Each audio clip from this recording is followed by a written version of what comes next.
eyyi assalamu aleykum wa rahmatullahi wa barakatuhu e bandiraɓe sehilaɓe jangguiyankoɓe ene garti e alluwal moɗon ngal ɗo alluwal jangono holka yiyani ɗo ko mba holka yiyani ɗo nda holka yiyani ɗo ja holka yiyani ɗo nga wo amma noon mba yalti ko e ma e ba so tawi ko ja ko na e ja so tawi ko nda ko na e da so tawi ko nga ko na e ga wadde a faami ala ko woni ɗo ka a janggani ɗum ɗo woni a ko masgal ay ɗum ɗo ko e ko masgal ɗo ko i ko masgal ay ɗo ko o ko masgal ay ɗo ko o ukay masgal ɗeɗo joyi mbiyete masɗe pular kono on jiiɗe pooɗani kono on jiyani ɗo poolle e nder ɗo henne wadde saɗa fuuɗoya oɗo a mo jiiɗa ɗo o mbattamo ɗiɗi mbawa fodde mbiya a oɗo e mbattamo ɗiɗi mbawa fodde mbiya e oɗo i mbattamo ɗiɗi mbawa fodde mbiya i oɗo o mbattamo ɗiɗi mbawa fodde ay oɗo u mbattamo ɗiɗi mbawa fodde ɗum noon so wawama kañum masata ɗeɗo alkul fof so ndendi kala alkulal ngal jiiɗa masi andu ko ɗeɗo joyi masi ɗum a e i o u ɗe joyi masata dendagal ko jangete e pular he ɗe noon sa wawani ɗe a anda ko fooɗani a anda ko fuuɗi sa nani sidda noon ko alkulal ngal watte ɗiɗi muɗum no mbannoɗa ɗiɗi a ɗiɗi i ɗiɗi o ɗiɗi u ɗiɗi e ɗiɗi i ɗiɗi o ɗiɗi u anne saɗa waɗa sidda mbatta ko ɗiɗi alkule ɗiɗi ɗe cawdidira e nanda kadi ɗum wiyete ko wiyete sidda e nder hen wadde en paami ɗo woni a to koso e mawɗo fof so rendi ene wiye a innede ko wotere ko a tan wiyete so woni mawɗo ko a to koso ko a so fuuɗi wiye a ɗo ko ba tan wiyete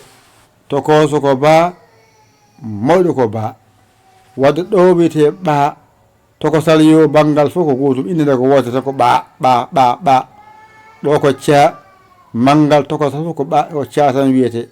ay ɗo ko da tokosal manggal ko da tan wiyete ɗo ko ɗa tokosal manggal innede ko wotere ko ɗa ɗo ko e tokosal manggal fof so rendi ene wiye e so fooɗi ko ɗo ko fa tokosal manggal nandi innede ko wotere ko fa tan wiyete ɗo ko ga tokosal manggal fof nandi inde ko ga tan wiyete ɗo ko ha tokosal manggal fof nandi inde ene wiye ha i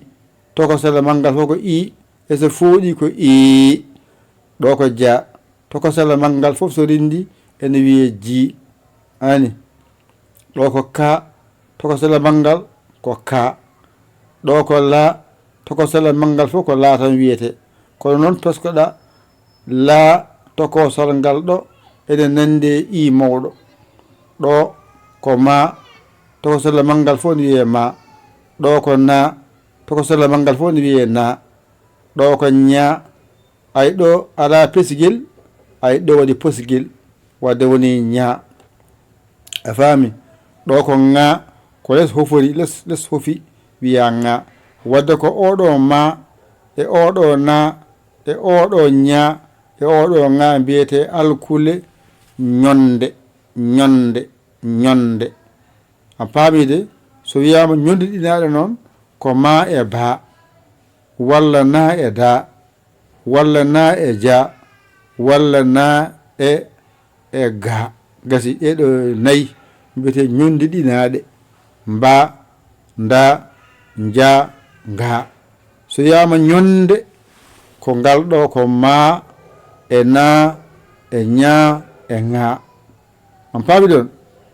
ɗo woni o ko tan wiyete o tan wiyete tokoso mawɗo porgal ngal wiye o pa tokoso mawɗo ni wayata ɗo ko ra tokoso mawɗo fof so rendi inde ko wotere ra wiyete sa tokosal mangal fof so rendi ene wiye sa ta tokosal mangal fof so rendi ene wiye ta ay u ko u tan wiyete tokosal mangal so fooɗi wiye u ɗo ko wa tokosal mangal fof nandi inde ɗo ko ya tokosal mangal nandi inde ɗo ko ƴa ay ya e ƴa ene nandi ɗo hofi ɗo hofani so hofake mbiyata ko ya hofima mbiya ƴa ɗo woni koƴƴombowal gasi ngal ɗo alluwal sa ɗigginigal a faamigal ko jangete e pular e hewde yaltanigal ko windete e pular e hewde yaltanigal ko ngal tan jangete heddi noon o addade ɗo mba e nda e nja e nga kono ene suuɗi e nder hen ƴettoye ma tan mbadda hen ba keɓa mba ƴetta na e ja keɓa nja ƴetta na e da keɓa nda ƴetta na e ga keɓa nga gasi ni foti so rendoyi keɓoyta kono capantati e ɗiɗi ko jangete e pular gasi ɗo so ɗiggi andu jangde ma yaawi so ɗiggani jangde ma leeli an jangowo alluwal ngal ɗo hoto yewgal hoto yowgal jangugal mbawangal teskoɗagal ƴettugal jangangal mbawangal mbasangal yawde mbasangal yowde en puɗɗitima wonande natɓe jangde hesɓeɓe alluwal ngal nanɗon ƴettegal mbañitoɗon ngal ɗakkoɗon bawɗo ene hollo ne walla on ha yitol ngal seɗen jangoya toon paamat kamɓe kadi jangunoɓe ɓe mbawi ɓe hoto ɓe mbimi jangguino ngal tan min gaccingal ala kangal woni sirru jangde jangde so anda alkule a anda masɗe jangde ma hay nokku yahanto koye jangde e masɗe mbawirta taro koye jangde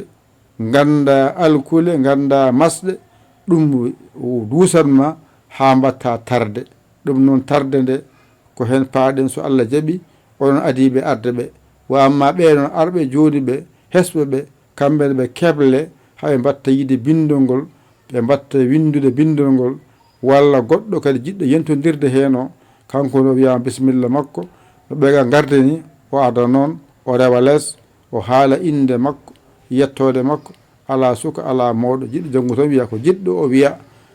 ara rewa lawol haalne lawol jaɓa lawol ko jawgol wi ko waɗa wawa acce deeƴa an jeeyi jawdi ma moftu ha tiiɗa an jeeyi jawdi ma moftu ha tiiɗa an jeeyi jawdi ma moftu ha tiiɗa ko jangde tan wiya aɗa yiɗi jangude gara jangga mbaɗa hen aɗa walle balla aɗa jingane en jinga kono ya jangu ya walle an keɓa kalma moftoya mbiya kadi ya jangguine ya walle nannaki famnaki alluwal nan ɗon ƴette mbañirtoɗen jangge yo ɗiggu yo ɗiggu yo ɗiggu ko musidɗo mon guiɗo mon saabu Allah Yaya Ly école Sénégal alhamdulillahi rabbil alamina an jiɗɗo jingude wallude o numéro o mbatta ko 00 221 77 906 14 81 mbaɗa Yaya mbaɗa Ly jiiya WhatsApp o gara kaala indema yettode ma mbaɗa hen ko mbawɗa jingude jinguira jangde balla jangde balla jangde nde ne janguira balla jangde ne janguira duusa jangga on wonɓe yutibɓe on jangga toon mbaɗa hen balle mon e jingguere moɗon o wo Facebook ɓene ko noon mbaɗa hen balle mon e jingguere moɗon hoto hay goto ɗawa hoore mum ko moƴƴere yahore wona politique jangde ala punti jangde ala punti jangde ala punti on puntaka mbaɗe hen jingge hen balle hen 00 221 77 906 14 81 mbaɗa hen ko mbawɗa jinguira ko yehete ko balla aɗa walle jokku o jokko ko musidɗo moɗon guiɗe moɗon saabu Allah Yaya Ly kala Sénégal alhamdulillahi bil alamina Allah mo nan ɗon ƴette kuɗi mon e carnet mon mbañi toon janggon ɗigga yo ɗiggu yo ɗiggu yo ɗiggu a hoolaki hoorema ƴeew bawɗo ɗakkoɗa sara makko o hollumaɗe o haalanmaɗe ha gandaɗe ɗoɗe mbiyete ha mbawaɗe windude gasi mbawa janggude ɗe mbawa windude ɗe ɗo haaɗi sa wawi janggude a wawi windude a yalti huma binnako a wawa noon ɗum koye mbawima hay hunde yo Allah wallu yo Allah newnu yo Allah reen kadi yo Allah hon gondidira bool yo jaam wona kala saaha wassalam